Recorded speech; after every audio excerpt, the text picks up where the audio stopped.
oh, this is what the word meant inside of the sentence. We have new context now, so we know what the word means. Oh, this is what the sentence meant inside of the paragraph. We have new context now, so we know what the sentence meant. Oh, this is what the paragraph meant inside of the page. Oh, this is what the page meant inside of the chapter. Oh, this is what the chapter meant inside of the book. Oh, this is what the book meant inside of the entire library. And it's like, at what point do you just stop and say, this is going to take forever? Why don't we just ask the author?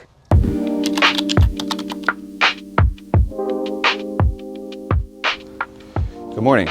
It's chilly and windy today, but got some stuff I want to talk about. So, been writing a lot about consciousness, light, and awareness, experience, presence, all of those things. I think they're closely intertwined. Specifically, I've been writing about light and how light works. And then basically the internal workings in general. And I have a small theory going. And so the framework that I'll give you is, I think that the inner reality goes body, mind, heart, back to mind, and then body again.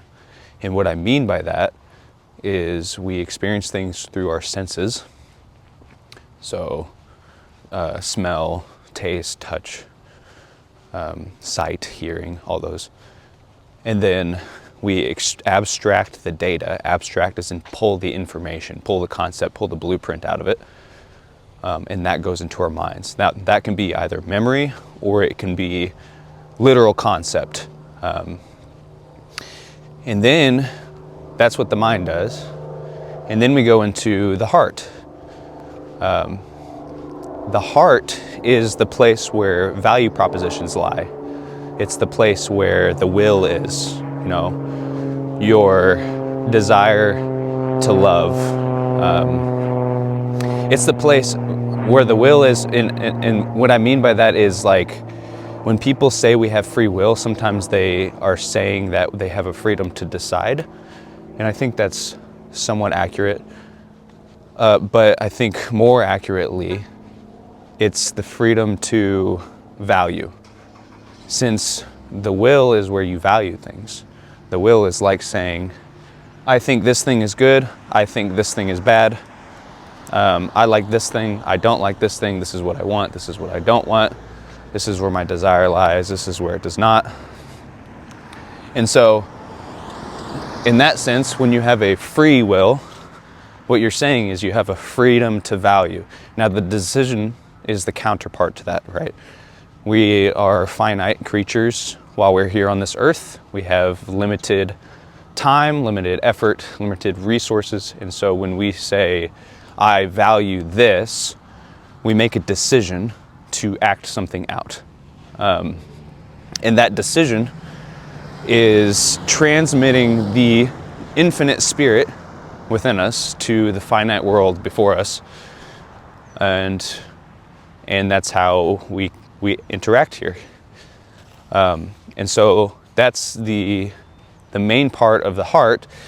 Well, so far we've gone from the senses to abstraction into memory or concept, and then we decide what we value, right? We value from our hearts. And then from there, I believe we go back into the mind, so it reverses. So it goes body, mind, heart, back to mind. So outward to the inward, and then inward back outward. So now we're back in the mind, and that's where we reason and philosophize. And the reason that I say that we reason, philosophize after we have already decided or valued, which is counterintuitive to what people usually think, is because people rationalize what they want, right? You see it all the time. There's many words for somebody who has a care. Somebody who complains about their boss can come up with a bazillion reasons as to why their boss is an awful person and that they would do better if they had a different boss or a different job, or if they were the boss. And it's like they can just find reasons. And it's because they are literally finding reasons. They're rationalizing what their heart's desire is. That's why people will go on for ages about if God's real or not. It's like there's more than enough information to figure that out. Like, you don't need to continue to argue these points over and over and over and over and over again. Like, at some point you have to make a value judgment. What do you believe? Where does the faith lie? And so that's the heart deciding based off of a certain amount of abstractions, right? You read some stuff and you're like, oh, I never thought of it that way. And then you go, I value this. I think this is true. I value this as truth. I think this is good. And then your mind starts to see the world. That'd be like saying seeing is believing and then believing is seeing. Seeing is the senses. You abstract it into your heart and then you believe something. You value something as true. And then it flips. You start to see the world that way and you start to rationalize things that way. And so that's also why you have tons of issues when it comes to arguments that have to do with, empirical evidence. And I'm going to tread through this lightly because I know it can be offensive, but I believe it, so I'm going to say it. I think there's an issue with starting bottom up versus top down. What do I mean? Well, if you base all of your life on empirical evidence, it means that you're going to make judgments based off of what you see, right? Visible, observable facts, data, patterns. If you can see it, you can believe it. Now, here's the problem with that. If it's objective fact only as the foundation, well, objective facts are true, yes. Like that, you cannot deny that tree is not real. It's right there. That's a fact. However, when you start to get a bunch of facts together, you have to organize them and interpret them. Well, the second that you organize and interpret, you've moved from objective fact into the philosophical realm, because dependent on how you organize and interpret is dependent on what you value. If you value one thing, you're going to organize and interpret in one way. And if you value another thing, you're going to organize and interpret in another. That's why you see the news where one side has one narrative with the same facts and another side has a completely different narrative with the same facts. It's why, again, you have atheists versus non-atheists, people who think the world is flat and people who don't. It's because they make rational arguments based off of what they want to be true. And so when you start bottom up, here's the problem.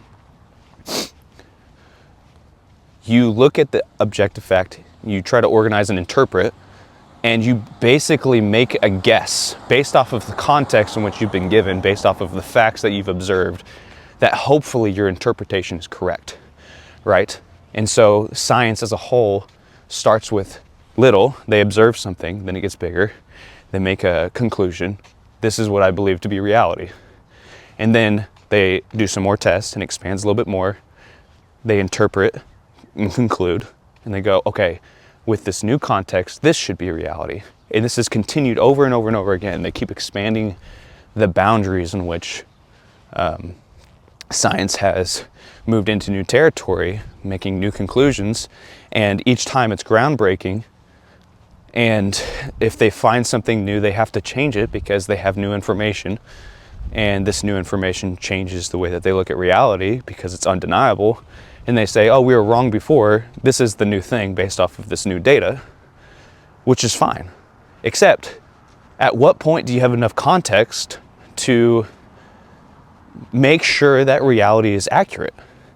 Because the more information there is compared to the information that we actually know now, the bigger the gap between what we think is reality and what reality actually is, because we don't have enough context to know if our judgments are correct.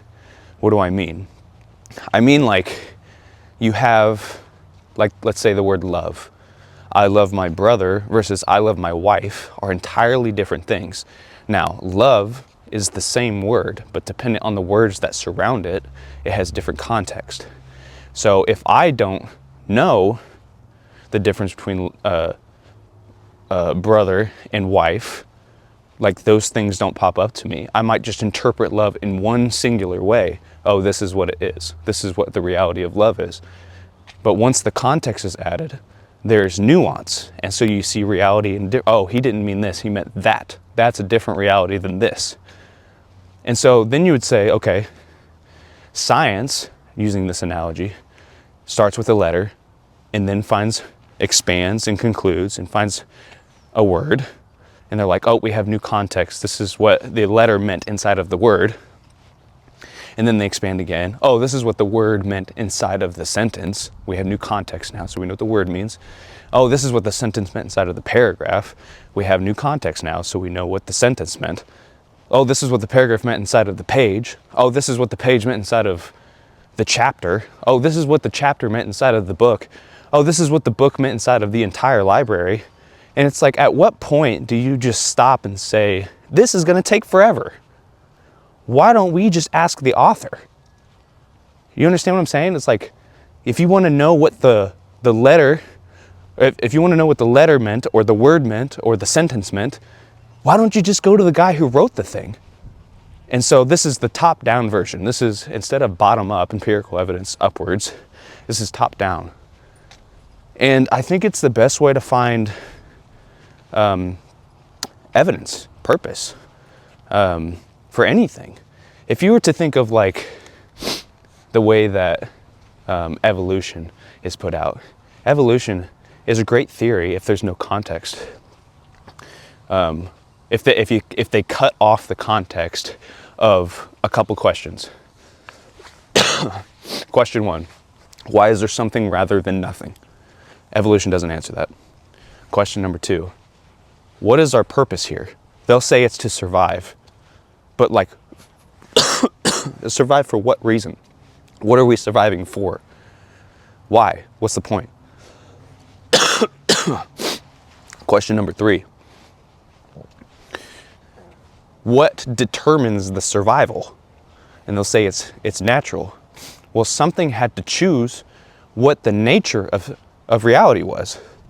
Like, do you think it's a coincidence that everything looks like this? Mere chance that nothing turned into something and it had to be this for some reason? It could have been anything else. Like, why did it have to be matter, space, and time? It could have been, anything else. Anything else. There was nothing before. It didn't have to be matter, space, and time. It could have been an entirely different development of things, but it's this for some reason. So what decided that this was natural, right? To use the apologetics term, if there's laws of nature, there's an assumed lawgiver. If there's laws of logic, there's an assumed lawgiver. So what's natural? Whatever made nature. That's what decides. Okay, so then you have, okay, where are we going? Well, evolution doesn't solve that either.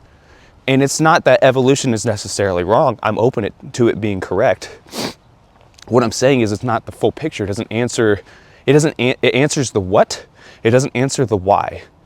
It doesn't have the purpose behind what we're doing here. And so that's like saying we have the paragraph, or no, let me put it this way. That's like saying we have the word, but we don't know what the word means because we don't have the context of what the intention of the creation of the word was. We have evolution, but we don't know what evolution means because we don't have the intention of the creator. So we look at the facts and we have to interpret and organize them. Well, people who don't believe in God, they don't believe in necessarily purpose, they don't believe in the whys given by philosophical or religious answers, they'll say, oh, we don't need any of that stuff. We have the objective data. And they'll interpret and create a narrative, aka evolution, that is based off of what they think, rather than what is reasonable when you bring it to its objective conclusion through philosophical reasoning. And it just doesn't do it for me because it doesn't answer those questions. If it could answer those questions, I would say, okay, this has enough context in which I can view the world in a way that makes sense. But the fact that we don't know why there's something rather than nothing, what constitutes survival and who chose that, And if nobody chose it, then how does that even work? Where we're going and why we're here? Like, it doesn't answer any of those things. And so to me, it's like, it doesn't have enough context in which for me to say that the interpretation in the organization has valid grounds in which I can move my life forward, because I don't know why I'm doing it. If the only point is to survive, why would I not just shoot my neighbor and take all of his stuff? It doesn't make any sense. And so we get into a whole bunch of issues. Now, what do I think the top-down version looks like? I think that the easiest way to find the essence of something, essence as in like the true nature, the true reality of something, the easiest way to do that is to figure out what its purpose is and then find what the physical counterpart of that is. What do I mean? I mean, think of the difference between a car and an airplane. A car is a automobile. It transfers things from point A to point B, and it does it on a road. So it has wheels. The frame is meant to house like 4 people usually, and it's meant to go from like a couple miles, 20 miles, 100 miles. Now a plane has a different purpose. A plane needs to go a very long distance very quickly, and so the frame of it looks different. The frame of it has wings, and the engines are bigger, and it houses more people because usually more people need to go on an airplane. And so dependent on the purpose, change the frame. The frame is not the purpose itself. It's not the essence itself. It's just what contains it, right? So if you were to look at the purpose of something, you can find the essence of it, and then you would understand the framing. So another good example of that would be the difference between a hair dryer and a leaf blower. Now you could take a leaf blower and you could blow your hair with it, but then you would be like, okay, this is way too powerful and it's really loud, it's got an engine on it. I don't like that I have to fill it with gas all the time. It makes my house smell. And it's so huge, it's hard to hold. Like, I'm just trying to dry my hair. What if it was smaller? What if it was, like plugged in so that it didn't have to have an engine? That would fix the noise problem. I wouldn't have to fill it with gas. What if it was,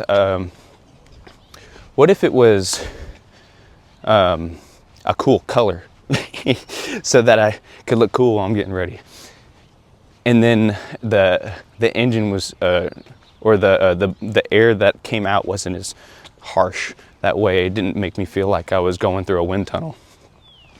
And so the framing changes dependent on what the purpose was. And then likewise, if you were to take a hairdryer out and blow leaves with it, you'd be like, man, I need this thing to be more powerful. I really like if there wasn't a cord here. That way I could walk across the yard and not have to yank that sucker. And then it would also be nice if it fit on my back so that I can not have to hold it in my hand the whole time. And so then you get a new frame dependent on a new purpose. So what were they? Well, they both blew air, but dependent on the purpose, the specifications of what was needed, the frame changed. And so you could say, okay, I see what you're saying. The essence is found inside of the purpose and is expressed through the frame. But that makes sense for things that humans have created, because humans can always tell you what the purpose is, but that doesn't make sense for something like a tree. What's the purpose of a tree? It doesn't make sense for animals. What's the purpose of an animal? And I would say you have to ask the creator. What's the purpose? You have to go to the author. That's the purpose.